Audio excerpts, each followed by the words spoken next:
Oh, I can hear something. It's just the beating of Vulture's wings. That Vulture sneaking in behind the hyena while it's distracted.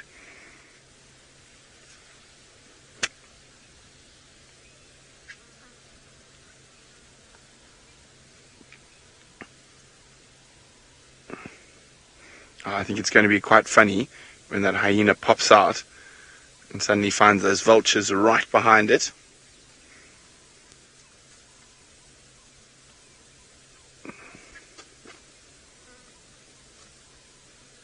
No, not quite the reaction. You can see all the vultures flapping around, trying to get a last bit of food before it gets too dark.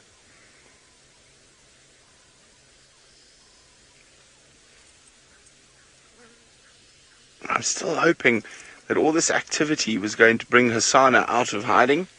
Oh, the vultures have decided now is the time. They're just pouring in from every direction. From behind us, from to the left, from to the right of us. And you see, here they come.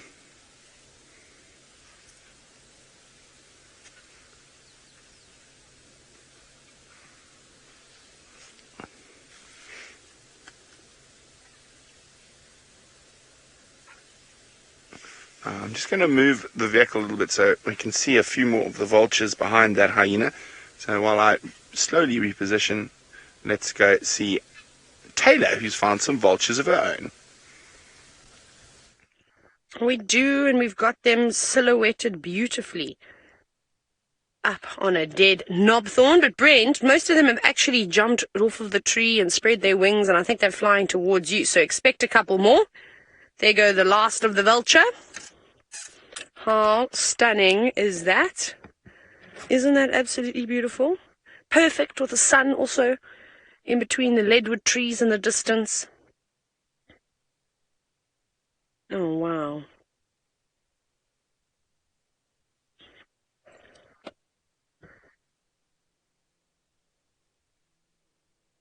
That is so cool. Now, obviously you've been seeing the vultures feasting all day long. Some of them may have taken a bit of a break. But Lady Starfire, you've asked if these vultures will actually feed at night. No, typically not. They'll roost up in the trees like you suggested as well. That's what they'll do. There's a lot of competition for them at night. And I don't think their vision at night is as good as what it is during the day.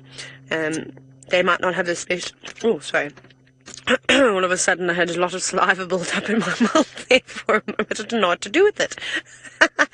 Very unladylike, I apologize. Anyway, so what I was going to say is that there's a lot of competition for them at night. And hyenas, lions, leopards, jackals, they most certainly wouldn't tolerate those birds feasting. So they will unfortunately have to use the hours of the day and then sort of feed then. Like I said, their eyesight's not as good as what it at night as what it is during the day. Haven't got eyesight like owls or nightjars, so they need to be a little bit on the cautious side. So perched up in the tree is probably the safest place that they will be.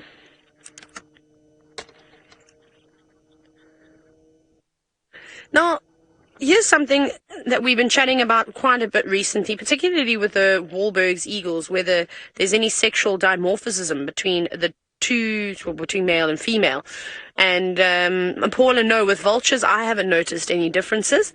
They are very, very similar, especially with the white-backed, the hooded. There might be some slight differences, perhaps some size difference. I don't know if it's the same as in eagles, if female vultures are bigger than males, but I can check for you in 2 seconds, because I'm already on it, trying to open up my app. Who shall we use? Seeing as though we've got the white-backed vultures here, we might as well use them. Hey, it's open. The app and see what it says. No, it says sexes alike, and then it just goes into the differences between between Cape vulture and whiteback vulture. So no, I don't think there are any vulture species that are very different. Very cool though, very pretty, always nice to see. All the midges are out and about now on this nice humid evening, trying to bite Craig and I. Look at that, gorgeous. Such a typical Sabi sand scene that we have at the moment. And as Nikki said, gorgeous. is how we say it in South Africa. And on that very happy note, off you go back across to Brent to see if there are any animals that are having trouble getting through the restaurant door.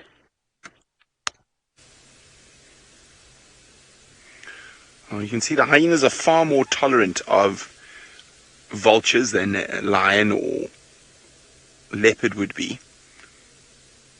I think what's happened is the vultures have seen that the hyenas are back, and that's why they've returned. I think they're definitely very nervous of leopards and lions, or cats in general.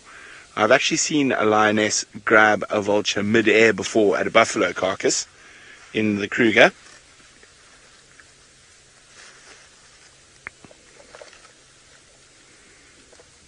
So they will chase them away, but they're not very serious.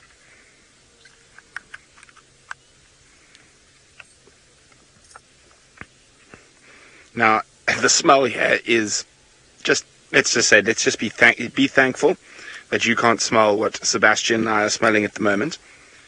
And the meat is starting to rot, Djuma. But how long will it be before it's too rotten for the hyenas to eat? Never. They will eat liquefyingly rotten fresh. So will lions. It all just depends on how hungry they are. Hyenas obviously have a higher tolerance, it seems, for rotting flesh than lions. Look at the vulture. Thinking, do I have a chance? Is there a little gap? Quickly, while the hyena's not looking.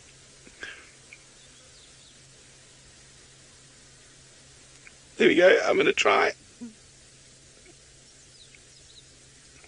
So, hyenas and vultures, as I was just saying, have a far sort of more amicable arrangement around the carcass. Now, if there'd been lions there, the lions would not tolerate this behavior from vultures.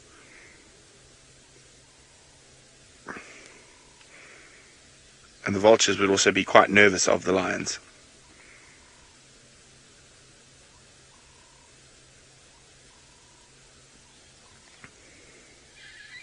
Is he picking at the hyena's bottom? No, he's not. He's picking at the...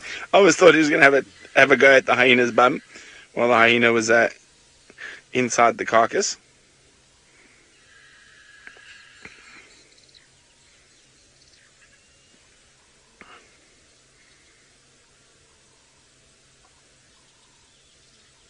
Disappearing hyena.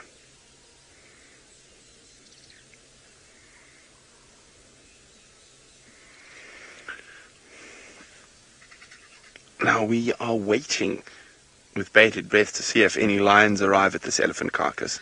Kylie, the reason they haven't arrived yet is they're all quite far away. From what I heard, the sticks are in Mala Mala, south of Cheetah Plains. The Nkuhumas and the Birmingham boys are both in Londolozi, and the Evokers and Torchwoods are in the northeast of Buffelshoek Buffelshoek. So all quite a long distance from here. The lions closest here are probably the sticks. It's not to say they won't come here, but when will be a very interesting question.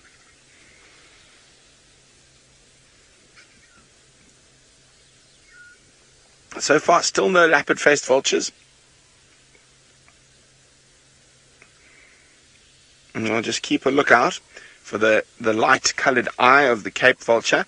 Although the juvenile Cape vultures do have a dark eye, and are generally quite dark in coloration, but they won't have the obvious white back of the white-back vulture. They've got longer necks as well, and more robust bills. Have you had enough now? Are you full, hyena?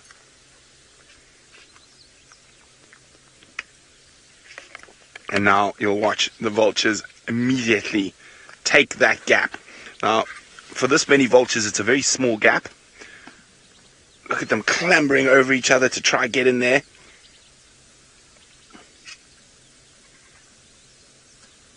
There's a chance the hyena might chase them off again as well. Oh, just listen to the sounds.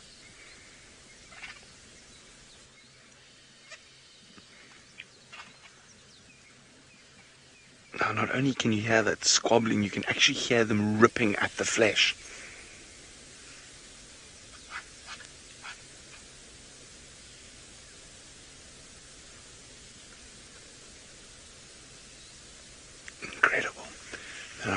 as you can see, nothing's really eating at the flesh of this elephant carcass yet. B. Wilson, because it is too thick. Hyenas will sometimes eat not the flesh, the skin. Hyenas will sometimes eat the skin. Lions will sometimes eat the skin, but that's normally when they're desperate. Normally they'll cut it open and try to get as much of the meat as possible.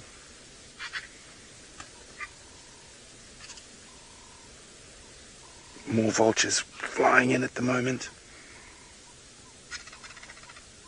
And I'm pretty sure the sound of the squabbling is what's attracting them. Incoming 1, 2, 3, 4, 5. Here they come, they're piling in. There's going to become more and more competition now.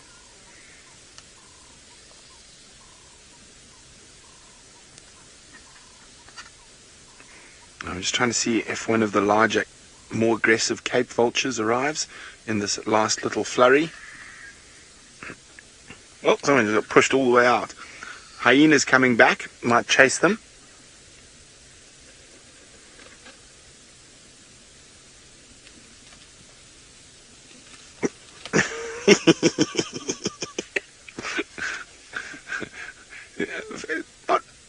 not very serious about chasing them, but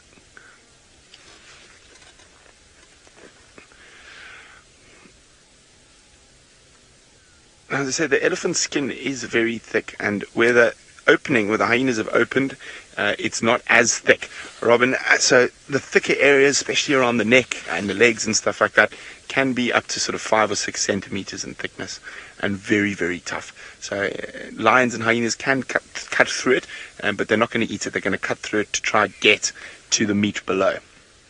There's still a lot of meat on this elephant. Vast majority of the meat is still there.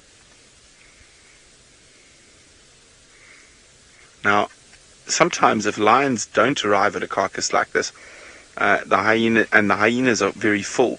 They don't actually open up all the skin at all, and they will just literally go inside like that hyena and eat it from the inside out. Now, one of the funniest things I've seen on an elephant carcass was there must have been 4 or 5 vultures completely inside the carcass, and there was only one exit and entrance. And a hyena came, and these vultures were trying to get out as the hyena was getting in. It was quite comical. There's absolute panic on the face of those vultures.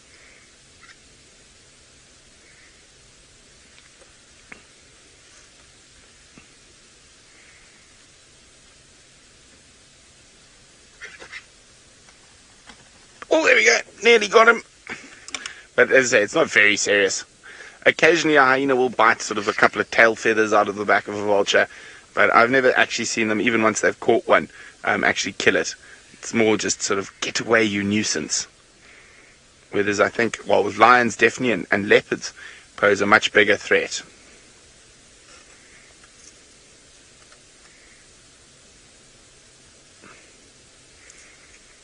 Now, because this carcass is so big, there is a level of tolerance that you might not see on a smaller carcass. So on a smaller carcass, the hyenas would probably try finish it or carry it away or move it away from the vultures. With a carcass of this size, it's not possible for them to be able to do that. Now, I'm still constantly checking around and behind us to see if the squabbling vultures might attract the attention of the little chief. So when we saw him today, he was already full. So I'm pretty sure he'd been on a kill, and he arrived here very fat, and he just came to inspect it. He maybe taken a bite or two. How are you doing there, Seb? It's that gusting smell. You sort of we're okay for a while, and then the hyena will pull something out, and it's just this, I don't know, I suppose the best way to describe the smell is that's what the smell smells like. But fortunately, Sebastian and I have strong stomachs. I think it's going to be a true test of the strength of people's noses and stomachs over the next few days. I think all cameramen and presenters who come here need to park themselves downwind to see if they can deal with the smell. I wonder how Madam McCurdy is going to fare when she has to take in the stench. And no cheating, Taylor. No wild basil up your nose. Brent, you won't believe it, we can smell something really stiff, and we're on Savage's track towards Treehouse Dam. If this is the stench of the elephant now, guess who's going to be hurling off of the side of the car tomorrow morning? Me. I may do that live. That's probably going to happen. I'm just warning you all now. You know I've got the weakest stomach in the whole world. Just smells. Cannot do smells. It's horrible. This is still okay because it smells a little bit more like feces than anything. But already my mouth is starting to salivate, and not for the good reason. So I may have to take a peg with me tomorrow and close my nose. So when I'm at that elephant sighting, I'll be talking like this. Be dive live. Because, you know, that's kind of how they sound when they're underwater. I'm just joking. No, but I'm also not joking, so be prepared. I'm apologizing now. I'll turn my mic pack off, though, if I do decide that I need to get sick in a sighting. Oh, no. I better be like when I go, you know, when you go to a hospital, you can't, and you have an operation, you can't eat or drink anything 12 hours before. No dinner for me, then. Otherwise, it's going to be disaster. So, yeah, lots of hyena tracks going up and down here. So we'll see what's happening here. I'm going to check Treehouse Dam to see if there are any animals that have popped down for a little drink of water. Anyways, Tristan has managed to get into the tent. He unzipped it. Perhaps he did a little bit of sweeping and dusting and redecorating in there. I don't know, but let's go across to him and find out. Well, we have gotten to the tent because unfortunately Jigga is still being fixed and being looked after, so we've moved ourselves into the tent just to give Taylor and Brent a little bit of a break. So I do apologize about that. That's where we have been. We've been trying to just check the clutch system, and so it seems like a master cylinder that is not working. Anyway, I've got here is I've got a massive friend. So I thought, well, we're doing all things elephant carcass at the moment, and some of you might wonder just the sort of relative size of an elephant and a carcass like that, as well as how big the vultures and the hyena are in comparison to that elephant carcass. And so what I thought is we'd grab one of the elephant leg bones that we have in the tent to give you an idea. Now, I'm 6'2", so if I stand up like this is basically half of the elephant's leg. Remember that there's still going to be a foot attached to that, and that'll give you an idea of just how massive those elephants are and why it's going to take so long for all of these predators and scavengers and everything else that's around that carcass to actually finish it. It is absolutely amazing how big those animals are.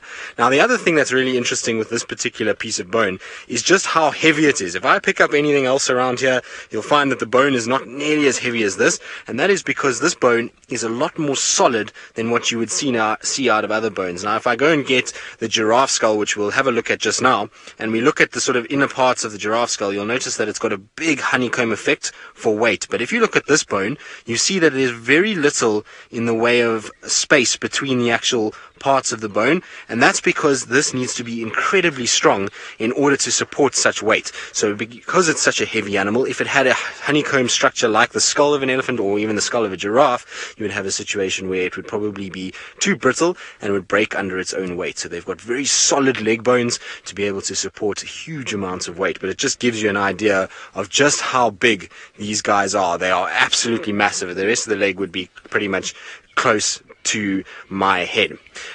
Now, First Lady, a predator with mange, no, it won't affect the carcass, and I'll tell you why. Mange is a mite that lives on hair follicles, and so while a few mites might jump onto the elephant carcass, there's not really a good habitat for those mites to sit and to basically populate. Elephants are not hairy animals, and so there's not really much in the way for the mites to kind of sit on, so there's not great habitat, if you want to call it that.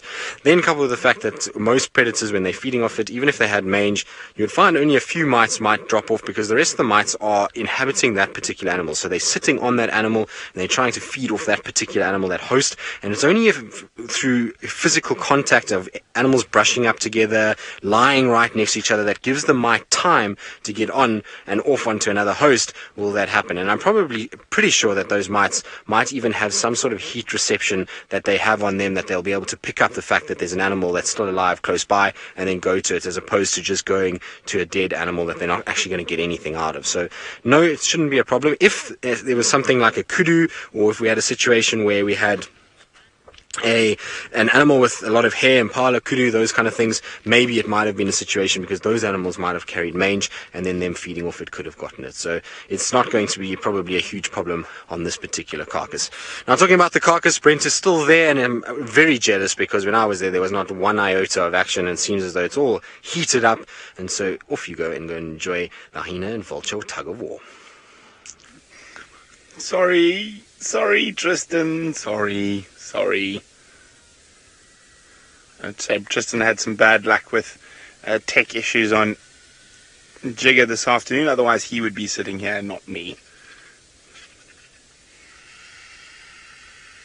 Oh, grumpy vulture up in the tree, not arguing about meat, but we can't actually see them, but arguing about perch spots.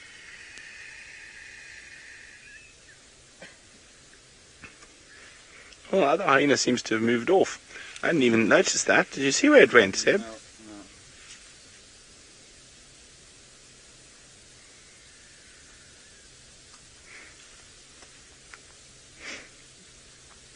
No. Now, quite often the most nutrient-rich parts of an animal are their organs, public, and the first thing that is generally eaten will be the different organs. At the moment, it looks like they're eating the stomach lining, the hyenas.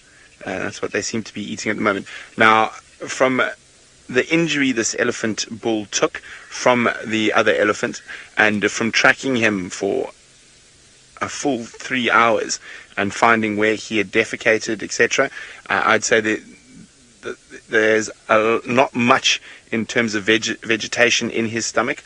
His stomach was purging, and his dung was almost liquid with very little vegetable matter in it. So they busy eating the stomach lining at the moment. Well, that vulture got a little bit too cheeky. Oh, is that a hyena calling? Oh, beautiful.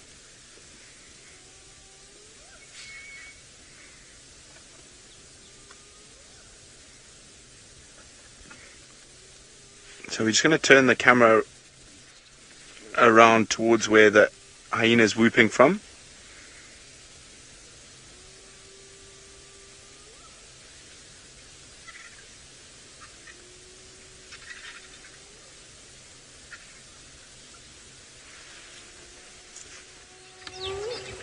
I'm not sure if you guys are hearing that.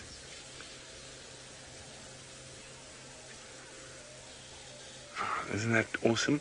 It sounds like they're on their way here. Not too far away, down on Twins Dams Road.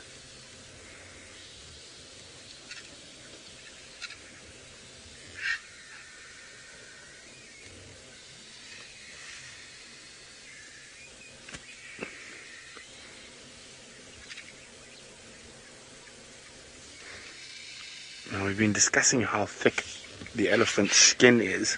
Oh, get lost, you irritating vulture. Francis, the skin is so thick that the vultures are unable to open up another hole. So only the bigger predators, hyenas, lions, will be able to open up different holes to feed from. So the vultures, even with those powerful beaks, are unable to open up another hole to feed from.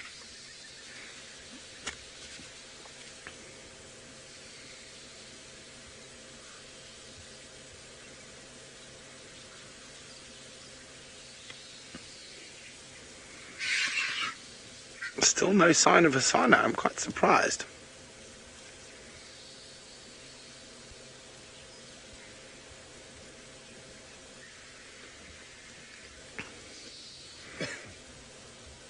I've mentioned that hyenas will eat absolutely putrid meat. So will lions, and so will leopards. And they don't get ill. 1,000 years. They have a very different digestive system to us. And their digestive system and the bacteria and whatnot sorry is very different to ours, and they've evolved with the bacteria and stuff inside their stomach that the rotting meat has no effect on them. Both vultures, hyenas, lions and leopards are all capable of eating almost meat that is so rotten it's liquid.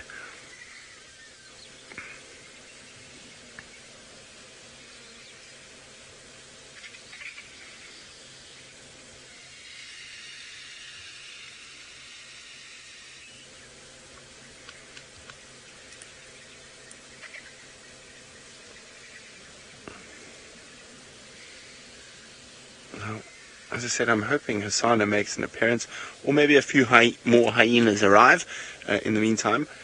Maybe Taylor will have some luck with Hyena, as he might have moved off. Well, that's what we've been keeping an eye out for, is tracks of leopards.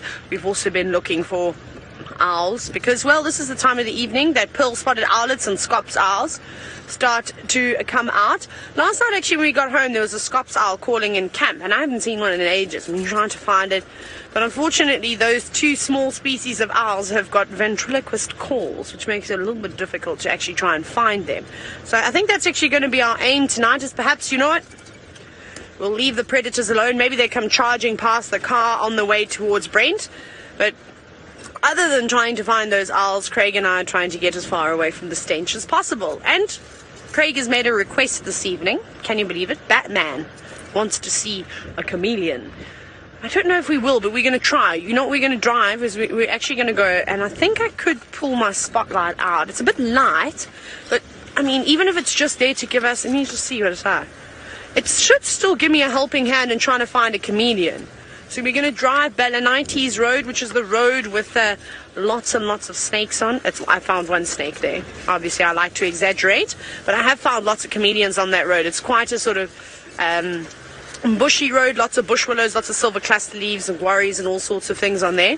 So we'll have a little look around to see if we can find ourselves a chameleon. I suppose I can start searching now, hey?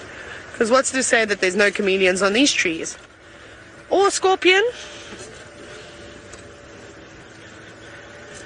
No, Megan Dragon Wizard, you've commented and you said you'd quite like to see owls. However, I'm surprised you didn't go whoo, but you went, I don't actually know what sound Nikki made to me, but I would have gone with a hooting or whoo. No, I don't know what sound owls makes. Those two specific species of owls that I was talking about don't make either of those noises. One makes a grrr, grrr, and the other, well, you know, classic.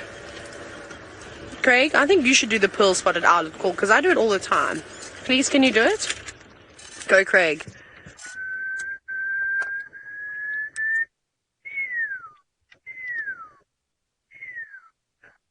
It was a good attempt, Craig. Well done. Did you all hear?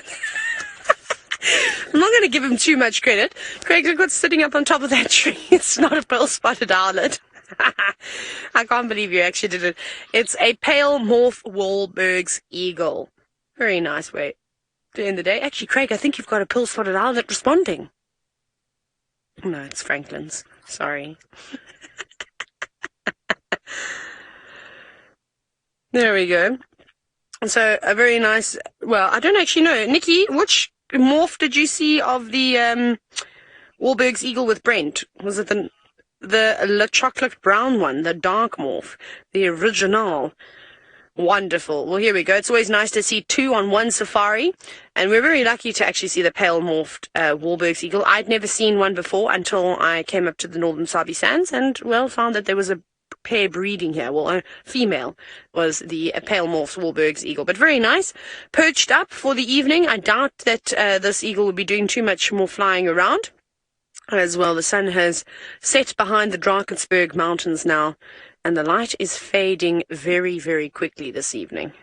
We didn't actually have much of a sunset at all. I tried to find a spot, but it was beautiful, beautiful, beautiful, and then just nothing once it dipped down. And often when the sun dips behind the horizon, it's typically more pretty. Anyways, we didn't win there, but that's okay.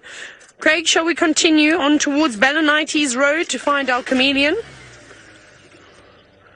There's these massive beetles flying around at the moment. I had no idea what that was. Remember last night we saw one, or you couldn't see it, there was one buzzing around.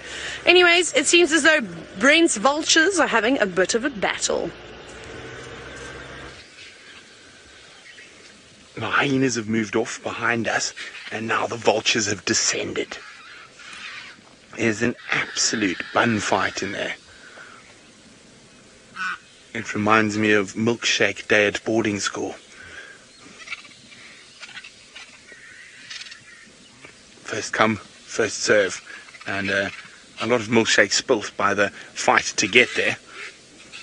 We only used to get milkshakes about once a month.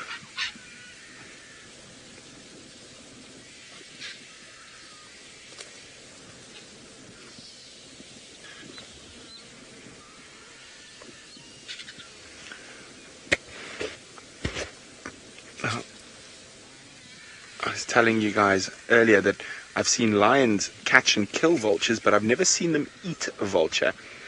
So, Ron, I'm not sure if anything actively preys on vultures, but with all predators, if it was a sickly old male lion or lioness or an old male leopard, food is food, meat is meat, and they probably would eat a vulture in those circumstances, but it would be very, very unusual.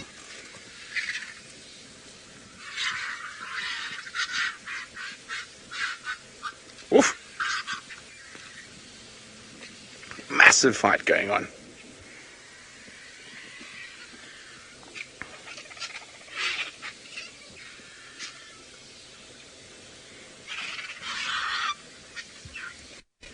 I'm just trying to see. I'm just keeping a lookout to see if Osana pops out or more hyenas are coming in. There's a few more vultures that have just landed.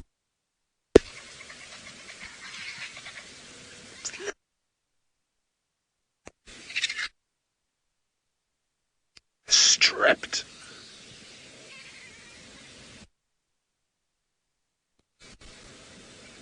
Oh, I'm going to keep my if any.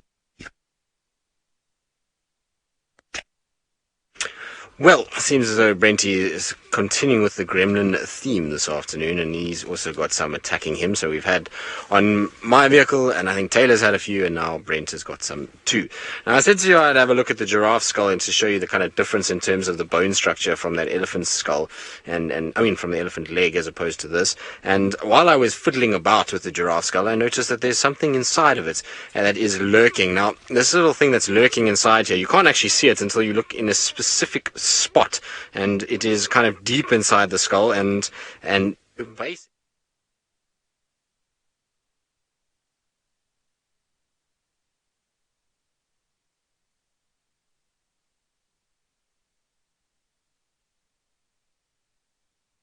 now, I'm sorry about that. There seems to be an audio problem with our microscope. But anyway, we've got a situation where there's a spider inside there, and I have absolutely no idea which spider it is. Maybe VM can even film the screen a little bit so that we can actually see it, because with a microscope we're not able to get sound. But basically what we've got is a spider that has legs that come off a sort of central point and almost looks like an eye or a little pin there. So we'll try and show you guys once more. I'm afraid or not, apparently not, no sound, which is, I suppose, sometimes a good thing if I'm talking a lot. But it looks like almost a little pendant that it's got with these little legs. Now, sorry, I'm trying to get the sort of focus working. It's a bit difficult because it's one spot that you can see. But how amazing is that spider? It's almost like a little button with a whole bunch of legs coming off, and it actually looks like it's built out of metal more than it actually is an insect. Pretty amazing to see. I know it's very, very dark. Unfortunately, it's right inside the skull, and so the microscope light is quite far from where the subject is because I can't get it any further in to get the focus right. And so we've just got a fairly dark image of it. But I'm not 100% sure what type of spider this is. I'll have to do research to have a little look, but absolutely cool to see. I think it's fantastic. It's amazing what you can find in here. You know, we pick up these things and think that there's nothing actually lurking inside, but it just goes to show that sometimes there's actually things all over it, and it's better to actually check before you kind of pick up and grab it. It reminds me of last year when we had all the spiders under the chairs, and don't worry, I have checked all the chairs for any spiders to see if there's any signs of them, but so far nothing. Now, I wanted to show the kind of way that the structure of the skull was, but it's not really great on this one because it's a bit difficult to show you, but I'll try and show you inside there that you've got a much more sort of honeycombed effect inside this skull, a very different structure to what you've got on that elephant leg bone. You see how much closer the elephant leg bone was kind of packed, and so that gives you an idea of just how much less of sort of thickness there is on this skull, and obviously this is a skull, and so skulls generally are made to be a lot lighter than legs, but still it gives you an idea of just how kind of loosely packed the bone is as opposed to the tightly packed bone of an elephant leg. Oh, there's a really interesting little beetle. Did you see that? So hold on, VM, look at this. We've got a beautiful little beetle that's here. It's got a bluish colored sort of green-blue sheen. Oh, and it just flew away, unfortunately. But how cool is that little guy? That guy was really cool. Now, Anna, in terms of number of hyenas that we see, well, that I've ever seen at a carcass, the most that I've seen would be here in the Sabi Sands. If we're talking Sabi Sands, would be on a carcass on Samambili. We had the one day we had 36 hyenas on a carcass. Now, if that 36 hyenas came to an elephant carcass like that, it would have been absolutely insane to watch, because they actually would have just been all over the place, clambering over each other to try to feed off it. The sound when that many hyenas is together is just deafening, and it is absolutely amazing to listen to. So that's the most I've seen here in the Sabi Sands on one particular kill. I think you probably find that there are much bigger clans if you go up into the Mara. I know that there's some majorly big clans up in the Mara that if maybe you had a dead elephant, you might find more than that. But here, that would be the upper limits of a hyena clan that you would find. I know that that particular clan, even though we had the 36 on the carcass, or 30, did I say 36, 37, somewhere around there. I can't even remember now. It was one of the two. But when we had that many on the carcass, and a situation where, there was still some young ones that were still in that clan itself. And so we had a situation where we had actually over 50 in that clan at one point, which was insane. So it was just hyenas everywhere. And I was actually talking about it to Ali, and we were talking about the fact that young little Salala lioness, I wonder if she didn't run into that clan of hyenas on Elephant Plains and Simambili area, and that's maybe why she's so scarred, because she was kind of caught up in all of that. And talking about that Salala lioness, I'm going to put this down because it's not the most comfortable thing to hold, but talking about that Salala lioness, she actually, well, I believe the Salala Pride themselves were very, very naughty today. They went south into Londolozi and down the Manyeleti riverbed, and in the Manyeleti riverbed is a female leopard by the name of Moya, or Nanga female. She's kind of known as Nanga down there, but Moya up in the north here. And unfortunately, Moya had a cub, and the Salalas managed to catch that little cub this morning and killed it, which is very, very sad news. So hopefully, she'll be able to mate again. She's had the worst luck, that female, with getting cubs killed. She's had male leopards, hyenas, lions multiple times, so she's really had a struggle, and even female leopards that have killed her cubs before. So she's really struggled, and hopefully she'll be able to find a place that's a little safer than the Manyeleti riverbed, because the Salalas prowl on that Manyeleti all the time. Good. Well, we're going to try and find other little things that we can show you inside the tent. While we do that, let's send you back across to Brent Leo Smith with the Vulture Feeding Frenzy.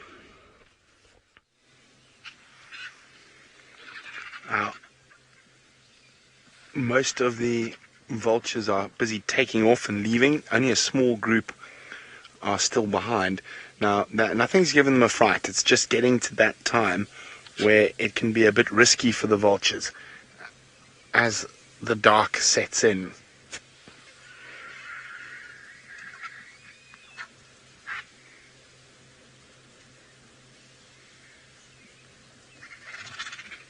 There's a little kicking fight going on in the foreground between those two.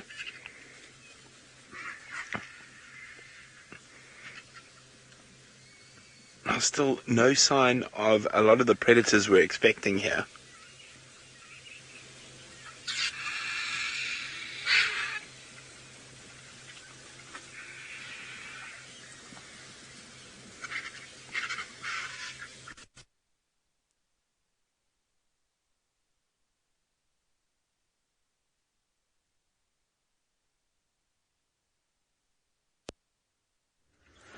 Oh my goodness, Brenty, what has happened? The gremlins have got you too. I felt like you were clear of being attacked by them for most of the afternoon. Apologies everybody, but on we go. Craig and I have now driven Balanites Road up and down very slowly. You can see I'm very focused with my spotlight, searching for chameleons, because Craig really wants to find one, and he's put all this unnecessary pressure on me this evening to actually find one, which I think is a bit unfair, Craig. I mean, you only say that in front of you because then you can't say anything back. To choose your battles carefully and when to fight. Okay, so no luck here. So I think our idea is right in thinking that we should try and check the roads that have many trees overhanging. So we'll go down Rebecca's Road now and keep checking here. Actually, you know what? I'm going to stop it, Craig. You can do your favorite tree over there. We're going to stop and we're going to have a little time out as we stare at this Balanites tree. And the reason why we're going to stare at this Balanites tree is because every time I drive past here, Craig chuckles. Chuckles like I've never heard him laugh before. And this is because it's the very same tree that Brent once slipped out of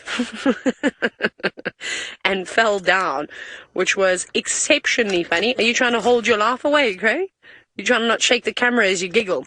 Every time we come past here, he goes, I love this tree. Which is quite funny, of course. It's not me, Brent, I promise you. This time it's all Craig. I'm not teasing you for a change. And don't worry, you can tease me because I can't start a car. Why? Wendy? Hello. I'm having to hold the key in a little bit longer than normal. Let's get the lights on again. Off we go. Right. Oh, in other news. I don't know why I said in other news. Maurice has lost his scarf. I'm very upset. It's somewhere in the car, I hope. But I'm pretty sure he had it on his head this morning. I took his scarf off and I made it a ninja. He's also very dirty. You can see the stains on him. He needs to go in the wash. So I don't actually know what's happened to it. And I was trying to look for it earlier. Craig was actually making fun of me.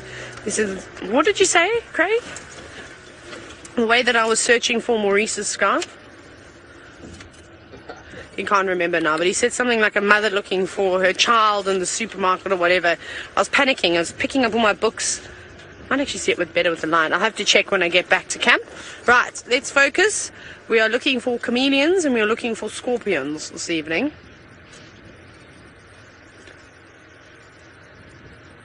Oh my goodness. This one will require me to stop.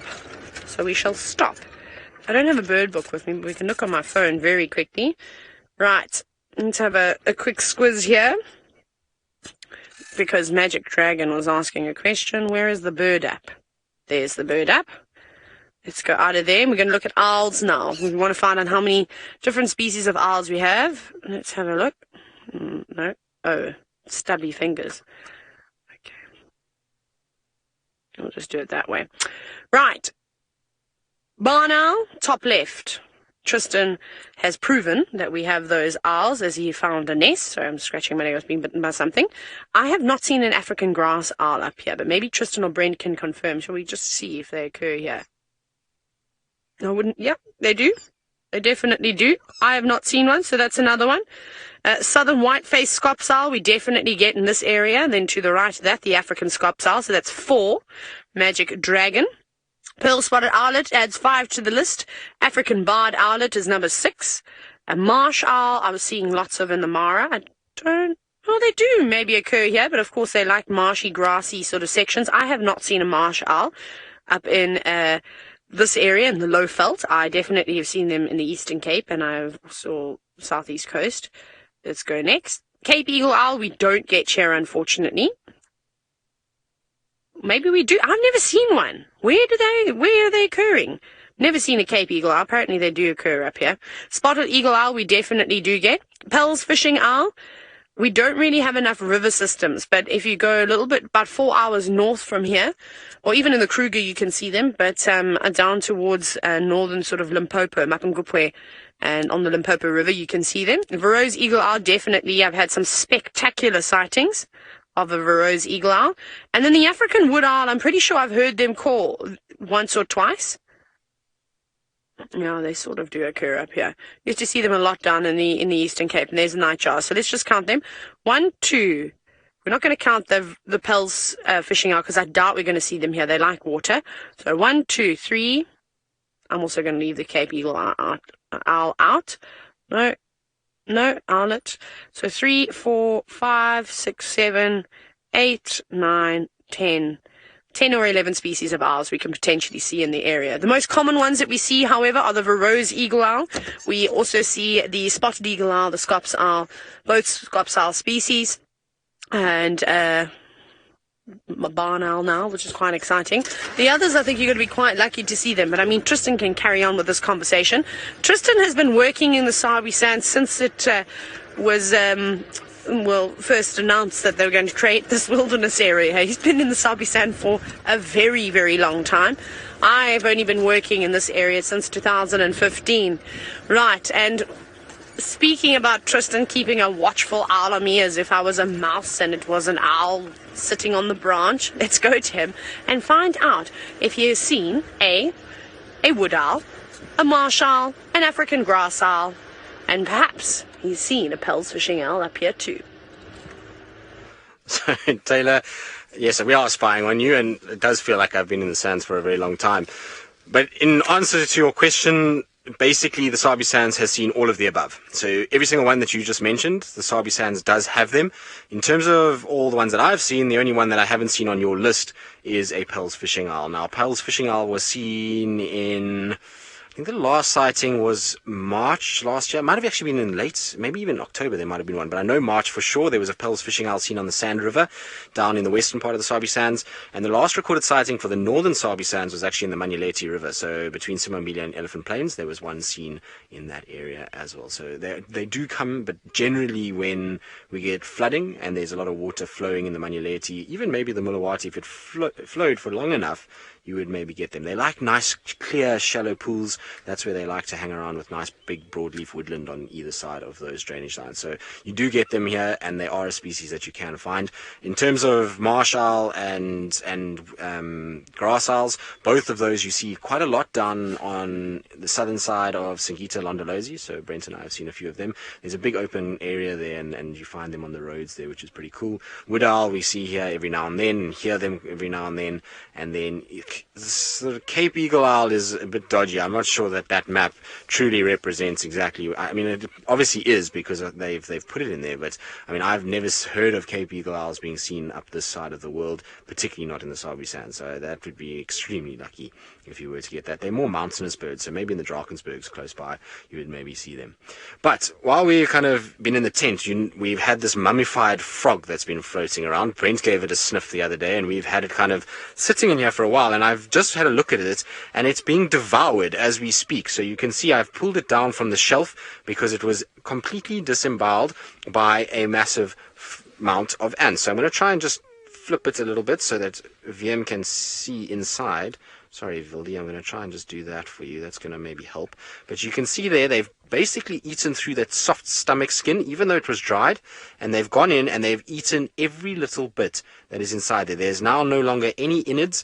We know that there used to be all its internal organs inside there, whereas now those internal organs are completely gone, and the ants are just slowly but surely devouring their way through it, taking skin and pieces as they go through, and eventually what we're going to be left with, by the looks of things, is just the skeleton of this little frog. Isn't that amazing? I think it's a crazy thing to see. It's not something that I would have expected. I would have thought once it was desiccated the way it was, that these ants would have left it alone. But maybe with the moisture and the rain that we've had and it being in the tent, it might have picked up a bit of moisture, and that might have made the skin a little softer, and that's why the ants have smelt it, and they've come in now and they're starting to feed off it. It's absolutely incredible what ants can do and how they'll make use of any situation that they have anywhere out here. So it's absolutely amazing. Now, love my Charlie, I did check the owl nest. Was it yesterday? I'm just trying to think. It was maybe, no, not yesterday afternoon, yesterday morning.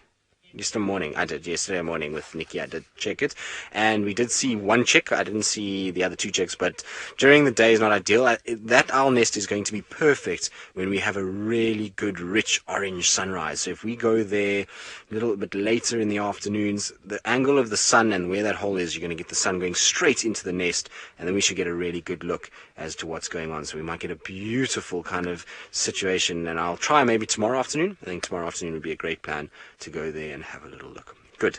Now we're going to try and send you back to Brent Leo Smith. Hopefully his gremlins have disappeared, and hopefully there's still some things happening at the elephant carcass.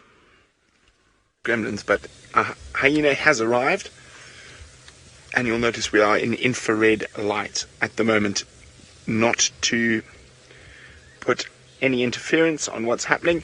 There are still a few brave vultures. Normally the rest of the vultures decided enough of this, we're out of here, but there are one or two brave vultures still taking advantage of the fact that there are no other predators.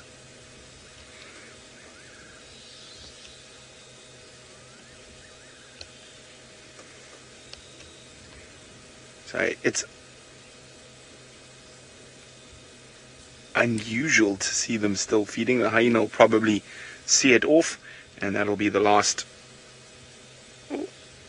of the vultures feeding for the evening. There only seems to be one vulture still there. There were two a little bit earlier, but you can see it's quite difficult to see outside the IR light. Oh, there are 3.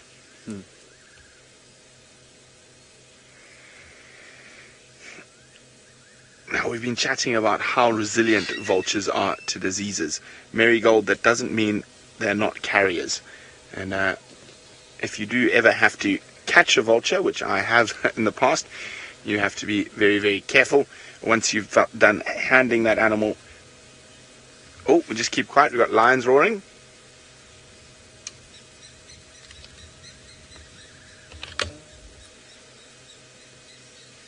Must be very far from us. Tristan just said he heard lions. We can't hear anything out here.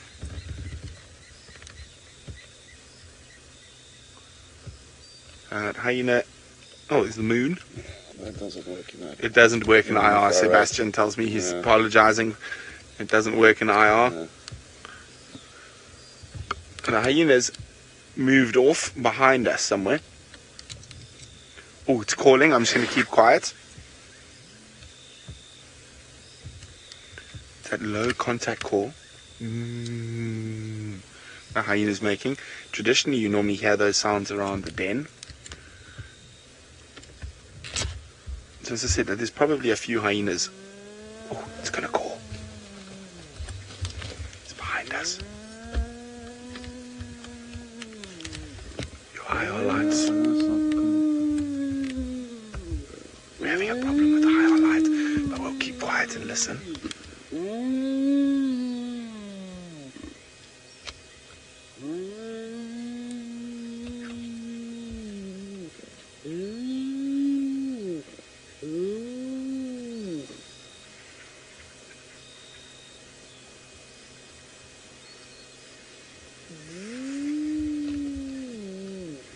That's not the traditional whoop. It's a much softer call, meant for hyenas that are closer. Not trying to cover too much distance with that call.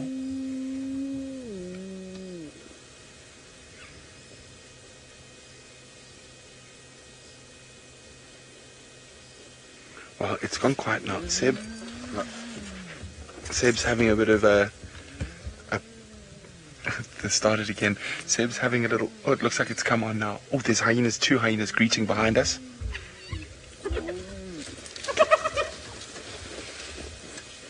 Oh, one of the sub-adults. Now, the IR light looks like it's on, Seb, so I can see...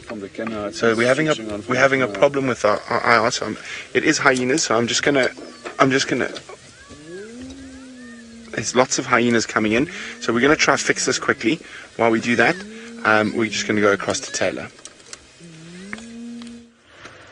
Oh no, goodness gracious. Good luck with the IR fixing. Now, this is an old favourite spot of mine for finding chameleons. We've just come into Philemon's dip as something flew into my eye. So itchy. And it's warm here at the moment. So let's have a little scratch. We're going really slowly, as you can see, which is unusual because I like to put my foot down on the pedal. It's no secret. But I don't want to miss a chameleon, especially now that we're coming into winter. We're going to have fewer and fewer sightings of them. So might as well take advantage of this relatively warm evening. It's been quite nice. The temperatures stayed quite constant throughout the entire drive, so it wasn't sort of exceptionally hot and then dropping quite dramatically. It's actually quite nice. Come on, chameleons. Now, Nikki wanted me to show you the moon at one point, but unfortunately it's not going to be possible because it is so high up above us that I don't actually think the camera can go up that high. We'll have to try tomorrow. Come on, chameleons. These shrubs always have you dangling off of them. And again, look how it...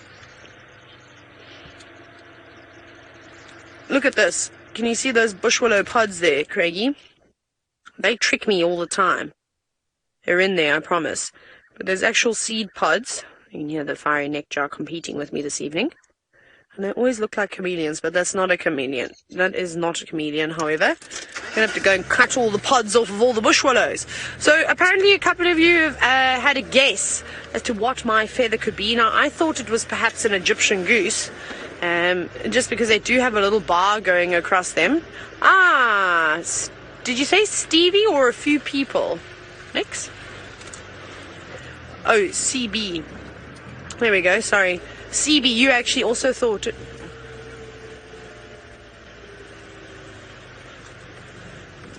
This Phoebe. No, it sounded like you were saying CB. Okay, no, Phoebe, I get Phoebe. Yeah, that makes a lot more sense. Nikki was panicking, going, I don't know how to explain it to you, PH. And I went, okay, like from Friends. There we go. So, well done. Now, I totes get that now, next. So, well, I think we're going to go with Egyptian geese. I was having a look and scrolling through a couple of other birds, and I can't think of what it could be. So, Phoebe, you and I are on the same page. Rocky, you've guessed a lapwing. Definitely a possibility. I'm just trying to think. I'm just going to go over this little Humpty Dump in the road. Ooh, grumpy old man, you've guessed banded plover. Now, I just very quickly want to open the bird app again. Let's have a look at an Egyptian goose. Maybe I can pull a picture. Apologize, my one left eye is just watering terribly. G for goose. No, my fingers are very stubby today, and I'm just not pressing the screen very well, so we have to do much scrolling. Goose. Egyptian goose. Maybe there's one with its wing open and I can show you what I mean. No, I need it turning the other way. Yes. I can't zoom. But there we go. Look at that black line going along the wings. You see that? Sort of above the green. That's what I think is what we're seeing on that feather. So what I'm going to do is I'm going to pull the feather out again and we can compare. I've got to find the book. Aha, not too difficult. I was clever this time. I was prepared, which is also unusual.